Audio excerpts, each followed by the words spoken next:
오늘은 기쁘고 행복한 부활주일입니다.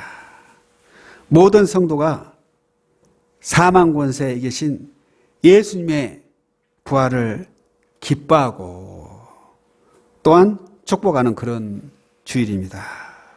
성경은 죽은 자를 죽었다 하기보다는 잠잔다 부르기를 좋아합니다. 누가복음 8장에 보면 회당장 야이로의 딸 이야기가 나옵니다. 회당장인 야이로가 예수님께 찾아와서 그 발 아래 엎드려서 자기의 병든 딸이 죽어간다고, 예수님 빨리 가셔서 좀 고쳐주세요. 그런데 예수님께서 회당장 야이로의 집에 가는 동안에 그만 딸이 죽고 말았어요. 살아있는 동안에 도착해야 되는데 그만 숨이 끊어지고 만 것입니다. 그래서 이 야이로의 집에서 사람이 와서 회당장 야이로에게 이렇게 말합니다. 당신 딸이 이미 죽었습니다. 그러니 이제 더 이상 예수님을 괴롭게 하지 맙시다.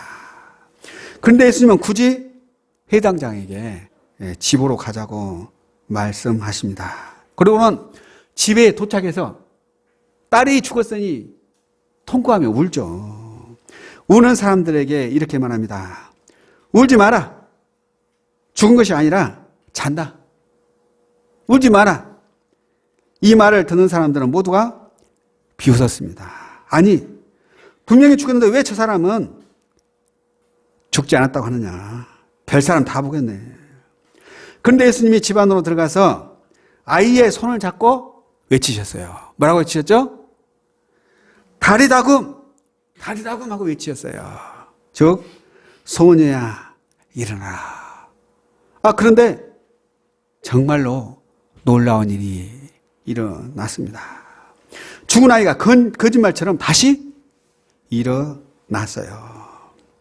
우리 기독교는 이와 같이 죽은 사람을 죽었다 하지 않고 잠잔다고 말합니다. 이게 바로 우리 기독교의 부활신앙이에요. 우리가 믿고 있는 하나님은 죽은 분이 아니라 살아 역사하시는 분. 우리 예수님은 십자가에 죽었지만 부활하신 분입니다. 잘 아시겠지만 잠자는 것과 죽은 것의 차이가 무엇일까요? 잠잔다는 것, 눈은 감았지만 다음 날이면 눈을 번쩍 뜹니다. 죽었다는 것, 똑같이 눈은 감지만 영원히 눈을 뜨지 못해요. 영원히 눈을 뜨지 못한다. 이건 죽은 거죠. 흙으로 왔으니 흙으로 돌아갑니다. 그러나 오늘 밤 내가 눈을 감지만 내일 아침 해가 뜨면 다시 눈을 뜬다. 죽은 거예요? 잠잔 거예요? 잠잔 거죠. 성경 강조합니다. 우리는 분명히 죽은 것 같지만 예수님이 재림하시는 날 다시 눈을 번쩍 뜨는 거야. 이걸 둘째 부활이라고 합니다. 우리는 영원히 일어나지 못하는 게 아니라 다시 일어납니다. 어디서요? 천국에서 일어나고 예수님이 재림하실 때 다시 일어납니다. 그래서 찬송가 480장 천국에서 만나보자 그날 아침 거기서 우리는 다시 만날 수 있어요. 우리 인생에 죽고 끝나버리면 우리 육신이 흙이 되지만 우리는 다시 일어납니다. 그래서 오늘 눈을 감지만 반드시 내일 찬란한 천국에서 다시 눈을 뜰 것을 믿습니다. 이게 바로 부활 신앙이에요. 오늘 본문 고린도전서에서 보면 곳곳이 바로 부활에 대해서 강조하고 죽은 자들을 잠자는 자들이라고 묘사하고 있습니다. 그만큼 우리 예수님이 부활을 강조했듯이 바울도 부활 신앙을 소중하게 생각했기 때문이에요. 오늘 본 말씀에 고린도전서 15장 20절에 그날 이제 그리스도께서 죽은 자 가운데서 다시 살아나사 잠자는 자들의 첫 열매가 되셨도다. 잠자는 자의 첫 열매는 누구? 예수 그리스도이십니다. 그분은 죽으셨지만 다시 살아나셨습니다. 부활신앙을 가진 모든 성도는 예수님처럼 다시 세상 끝날에 부활한다. 그래서 첫 열매를 강조하고 있어요. 왜 사도 바울은 첫 열매를 이렇게 강조했을까요? 구약 성경에 보면 이스라엘 백성은 농사를 짓죠. 그러면 반드시 처음 난 첫 열매는 누구에게? 하나님께 드려야 했습니다. 내가 그냥 먹는 게 아니라 배고프다고 다 먹어본 게 아니라 아무리 아깝지만 내가 먹고 싶지만 하나님께 드렸어요. 이것은 하나님이 모든 만물의 주인입니다. 하나님이 복주셨습니다를 고백하는 신앙이에요. 잠언 3장 9절에 내 재물과 내 소산의 처음 익은 열매로 여호와를 공경하라. 처음 것은 다 하나님의 것이다. 모든 만물의 주인은 하나님이시다. 하나님이 세상을 창조했습니다. 하나님이 나를 이 땅에 보내셨어요. 이걸 고백하는 것이 첫 열매를 하나님께 드리는 거예요. 특별히 이스라엘 때 추수감사절 7절에는 처음 익은 열매를 하나님께 바침으로 감사를 표현하는 절기입니다. 민수기 26장 18절에 77절 처음 익은 열매를 들은 날에 처음 익은 열매를 누구에게? 하나님께. 내가 아니라 누구에게? 하나님께 드려봅시다. 그래서 오늘 고린도전서 15장 20절에도 그러나 이제 그리스도께서 죽은 자 가운데서 다시 살아나사 잠자는 자들의 첫 열매가 되셨도다. 잠자는 자의 첫 열매는 누구예요? 예수 그리스도입니다. 왜 하필이면 많은 열매 중에서 첫 열매를 하나님께 바치라고 했겠습니까? 이것은 첫 열매가 가장 귀한 것이기 때문이기도 하지만 또한 나아가서 내가 얻은 모든 소득 열매는 다 하나님께서 나에게 선물로 주신 것이다. 물론 내가 직장에서 수고하고 논에서 밭에서 수고하고 힘쓰고 있었지만 결국에는 햇빛을 주신 분도 하나님이세요. 적당한 물을 주신 분도 하나님이시고 나를 이 시간까지 사랑하시고 이끄신 분도 하나님이십니다. 그래서 첫 열매를 하나님께 드리라. 마찬가지로 오늘 예수님이 모든 잠자는 자들의 첫 열매가 되셨다는 말은 예수님이 부활하심으로 바로 부활의 첫 열매가 되어서 우리 모든 성도들은 부활의 열매를 맺게 하신다는 그런 약속의 말씀입니다. 고린도서 15장 21절에 사망이 한 사람으로 말미암았으니 죽은 자의 부활도 몇 명? 한 사람으로 말미암느니라. 하나님이 세상을 창조할 때 수백 명을 창조하신 게 아닙니다. 처음에 누구 만드셨어요? 아담을 만드시고 에덴 동산에서 마음껏 복을 누리며 살게 했습니다. 그런데 아담이 범죄했어요. 에덴 동산에서 쫓겨나게 되는 거죠. 이제 사망이 우리 인생에게 오게 된 겁니다. 마찬가지로 두 번째 아담이신 예수 그리스도, 그분이 이 땅 위에 오셨어요. 십자가에서 달려 돌아가셨어요. 우리를 위해서, 우리의 죄를 위해서 죽으시고 이제 부활하셨습니다. 그렇기 때문에 그분이 첫 열매다. 죽은 자의 부활도 한 사람, 예수님으로 말미암아 이제 우리에게 죽음으로 끝난 게 아니라 천국이 있어요. 새하늘과 새 땅이 열게 됩니다. 그런데 만일 예수님이 부활하지 못했다, 그러면 우리는 어떻게 될까요? 사도 바울에게 최고 중요한 핵심 신앙은 부활신앙이에요. 예수님은 죽었지만 부활하셨어요. 하나님 보좌 우편에 앉아 계십니다. 계속해서 강조하는 거예요. 부활하신 예수님은 우리가 만났고 우리가 체험했고 도마가 예수님 옆구리를 만져보았고 베드로에게 예수님이 네가 나를 사랑하냐고 말씀하셨습니다. 만일 예수께서 부활하지 않았다면 우리의 운명은 어떻게 될까요? 부활하지 않았어요. 교회 나올 필요 있나요? 예수 믿을 필요 있어요? 없죠. 고린도전서 15장 13절에 만일 죽은 자의 부활이 없으면 그리스도도 다시 살아나지 못하셨으리라. 그리스도께서 만일 다시 살아나지 못하셨으면 우리가 전파하는 것도 헛것이요 또 너희 믿음도 헛것이며, 죽은 자의 부활이 없다면 우리 예수님도 부활하지 못해요. 그리고 만일 그리스도께서 다시 살아나지 못했다면, 부활이 없다면 우리가 전파한 것 복음도 헛것이고 믿음도 헛것이고 교회 나와도 소용없어요. 천국이 우리 것이 아니라 우리는 영원히 지옥에 갈 수밖에 없습니다. 우리가 바라는 것이 정말 이 땅의 것만 기다. 그러면 이 세상에서 가장 불쌍한 사람이에요. 예수 믿는다고 마음대로 하고 싶은 대로 못하고 절제하잖아요. 그런데 부활이 없다? 천국이 없다? 이것처럼 험한 것이 어디가 있겠습니까? 그러나 우리 예수님은 죽은 지 며칠 만에? 사흘 만에 죽음의 권세를 박차고 부활하셨습니다. 주님은 우리 죄를 십자가에서 해결하시고 우리에게 영원한 생명을 주기 위해서 부활하셨어요. 예수님의 부활은 예수님만의 부활이 아니라 전 인류의 부활이고 우리 모두의 부활이고 이제 우리에게 산 소망이 있다는 것입니다. 오늘은 이 예수님의 부활을 기뻐하고 축하하는 날입니다. 하지만 오늘 본 말씀에 따르면 부활절은 예수님의 부활만 축하하고 기뻐하는 것이 아니라 예수님의 부활을 따라 함께 부활하는 우리 모두의 축제일이다. 그 이유는 예수님이 잠자는 자들의 첫 열매가 되셨고 또 우리도 세월 앞에 장사 없다 하죠. 아무리 건강해도 세월이 흘러가면 얼굴이 쭈글쭈글 돼요. 힘이 없어져요. 점점 더 기력도 떨어집니다. 잘 못 걸어 다녀요. 이게 인생입니다. 그렇지만 우리에게는 천국이 있어요.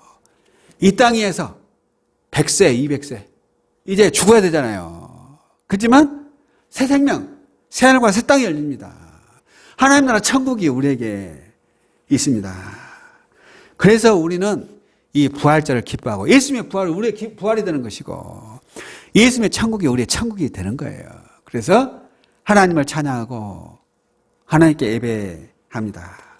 이 놀라운 부활, 이 부활에 우리가 참여하기 위해서는 어떻게 해야 하겠습니까? 우리가 해야 될 일 같이 읽겠습니다. 첫째로 날마다 주님을 위해서 죽을 각오로 살아야 합니다. 내가 부활에 동참하려면 새하늘과 새 땅, 하나님의 나라에 동참하려면 날마다 누구를 위해서? 주님을 위해서 죽을 각오로 살아야 합니다. 그래서 오늘 고린도전서 15장 31절에 나는 날마다 죽노라. 진짜 죽는다는 거예요? 그게 아니고 내 육신을, 내 욕망을 죽인다. 천국이 없는데 예수님이 부활 안 했는데 내 욕망 죽이기 위해서 내 마음대로 살아버렸지. 그렇지만 우리에게 이 땅의 삶이 전부가 아니니까 나는 날마다 죽는다. 새벽녘 성경에는 난 날마다 죽음의 위협을 당한다. 나는 죽음을 경험한다. 사도 바울은 선교하면서 날마다 죽음의 경험을 했어요. 전도하다가 반대하고 또 예수님을 욕하고 그래서 바울을 핍박합니다. 감옥에 갇히고 매를 맞고 죽을 뻔하고 복음을 전하러 가다가 배가 파손하기도 하고 그래서 사도 바울은 고린도후서 11장 23절에 그들이 그리스도의 일꾼이냐 정신없는 말 하거니와 나는 더욱 그러하도다. 내가 수고를 넘치도록 하고 옥에 갇히기도 더 많이 하고 매도 수없이 맞고 여러 번 죽을 뻔하였으니 예수님을 믿는다는 이유 때문에 복음을 전한다는 이유 때문에 여러 번 죽을 뻔했어요. 사도 바울은 말로만이 아닙니다. 정말 하나님의 영광을 위해서 복음을 위해서 매도 맞고 죽을 뻔했습니다. 그래서 나는 날마다 죽노라. 나는 매일 죽음 경험을 한다고 고백을 할 수가 있었습니다. 그러면 도대체 사도 바울이 왜 이렇게 날마다 죽노라. 나는 날마다 내 하고 싶은 것을 참고 견디고 하나님의 영광을 위해서 산다. 주일이면 엉뚱한 데 가지 않고 교회 와서 왜 예배하느냐. 분명합니다. 고린도 후서 11장 24절에 유대인들에게 40에 하나 감한 배를 5번 맞았으며 3번 태장으로 맞고 1번 돌로 맞고 3번 파산하고 일주일을 깊은 바다에서 지냈으며 사도 바울은 예수님 때문에 수없이 죽을 고비를 넘겼어요. 복음을 전하다가 굶주리고 매맞고 감옥에 갇히고 날마다 죽을 뻔하고 그 이유가 무엇입니까? 예수님 때문이에요. 하나님 나라. 왜 이렇게 살았을까요? 그냥 편하게 얼마든지 살 수가 있었어요. 바울의 이력을 보십시오. 바울이 그렇게 구질구질하게 힘들게 살 이유가 없었어요. 고린도후서 11장 16절에 여러 번 여행하면서 강의 위험과 강도의 위험과 동족의 위험과 이방인의 위험과 신의 위험과 광야의 위험과 바다의 위험과 거짓 형제 중에 위험을 당하고, 위험이라는 말이 얼마나 많이 나옵니까? 예수님 때문에 위험을 당하고 동족의 위험, 강도의 위험, 이방인의 위험, 신의 위험, 광야의 위험, 엄청난 위험들이 사도 바울을 이렇게 힘들게 했습니다. 그럼에도 불구하고 기뻐하면서 하나님 앞에 영광을 돌립니다. 심지어 고린도후서 11장 20절에 보니까 또 수고하며 애쓰고 여러 번 자지 못하고 줄이며 목마르고 여러 번 굶고 춥고 헐벗노라. 못 먹고 못 입고. 왜 못 먹고 못 입었어요? 세상 영어가 아닙니다. 사도 바울은 분명히 강조합니다. 빌립보서 3장 5절에 나는 8일 만에 할례를 받고 이스라엘 족속이요 베냐민 지파요 히브리인 중에 히브리인요 율법으로는 바리새인이요 열심으로는 교회를 핍박하고 율법의 어로는 흠이 없는 자다. 그는 히브리인 중에 히브리인이었어요. 가말리엘 학파에 아주 학자였어요. 돈 많은 부자였습니다. 올라가면 서울대 나온 최고의 석학이에요. 누가 봐도 고생할 이유가 하나도 없는 그런 사람이었어요. 사도행전 22장 3절에 나는 유대인으로 길리기아 다소에서 낳고 이성에서 자라 가말리엘 문화에서 우리 조상들의 율법에 엄한 교훈을 받고 오늘 너희 모든 사람처럼 하나님께 대해 열심히 있는 자라. 내가 얼마나 열심히 있는 사람이냐. 요즘으로 치면은 미국에 유학 가서 최고의 명문대에서 공부했고 하버드대, 에일대에서 내가 공부하고 이렇게 다 추앙하는 최고의 석학이었다. 나는 부자였다라고 강조를 하고 있어요. 그런데 왜 바울은 죽을 고생하면서 살았을까요? 왜 그렇습니까? 누가 억지로 시켰는가요? 억지로 시키면 큰일 나죠. 칼 들고 달려들 거예요. 억지로가 아니라 스스로 그 길을 선택했어요. 스스로 고생을 자초했습니다. 오늘 본 말씀처럼 난 날마다 죽노라. 이 속에 난 기꺼이 매일 내 욕망을 죽이고 나는 하나님의 영광을 위해서 산다. 무엇 때문입니까? 바로에게는 확실한 믿음이 있었기 때문이요. 어떤 확실한 믿음이에요?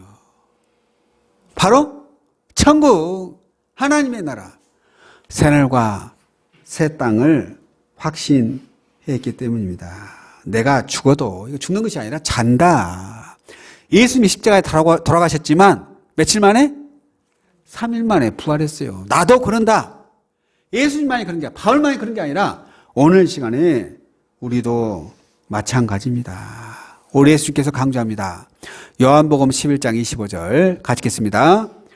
예수께서 이르시되 나는 부활이요 생명이니 나를 믿는 자는 죽어도 살겠고 무릇 살아서 나를 믿는 자는 영원히 죽지 아니하리니 이것을 내가 믿느냐. 아멘.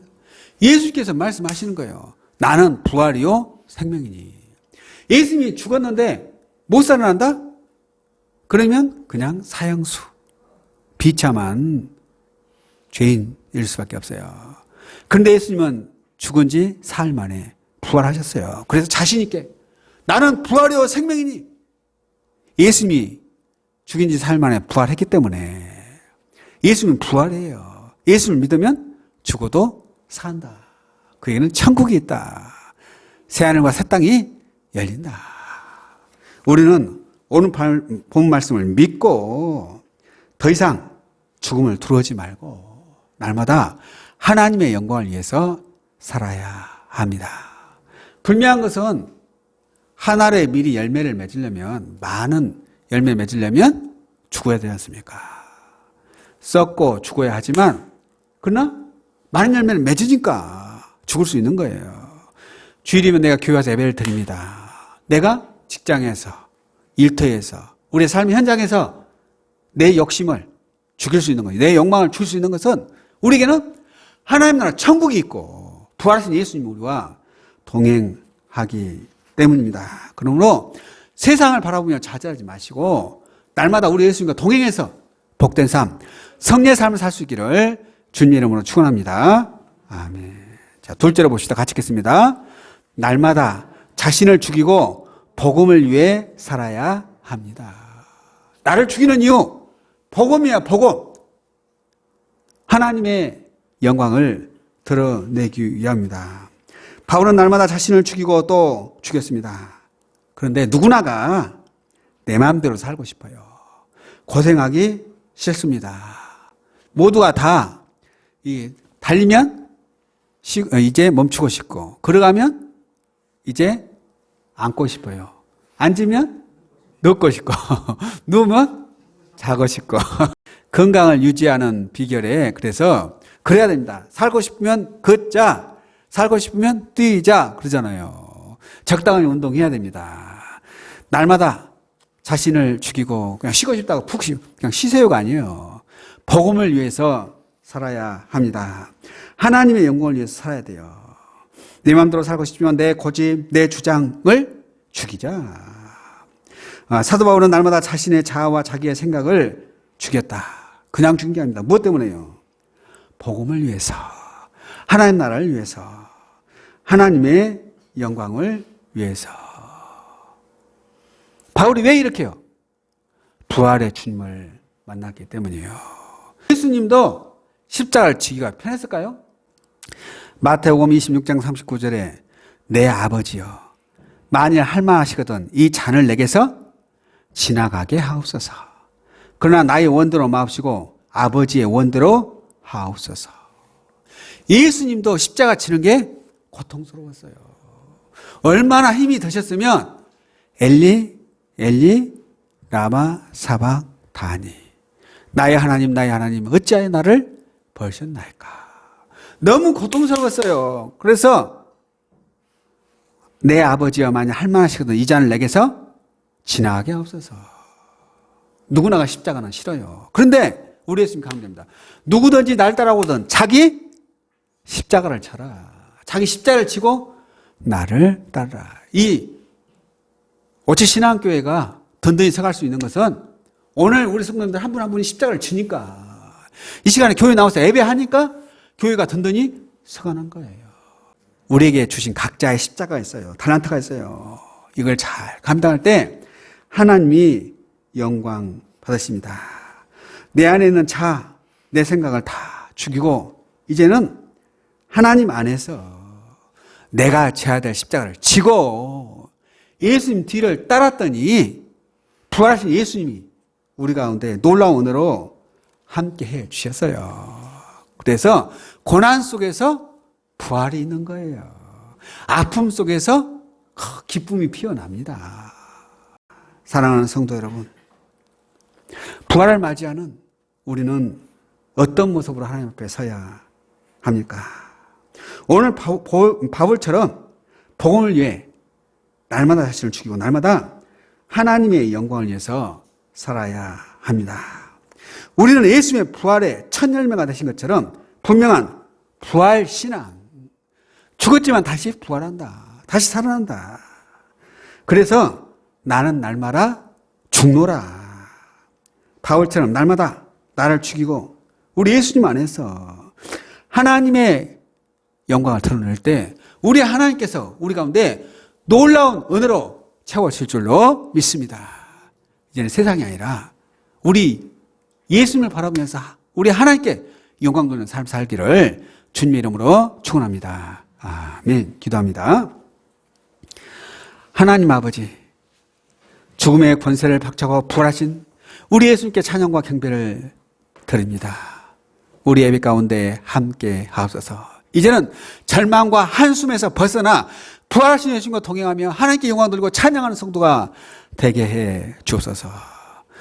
우리는 날마다 내 육신의 정욕을 죽이고 내 하고 싶은 것을 참지만 그러나 우리 가운데 하나님의 영광이 드러나게 하옵소서. 부활의 주님과 동행함으로 날마다 하나님의 영광을 드러내게 해 주옵소서. 예수님 이름으로 기도합니다. 아멘.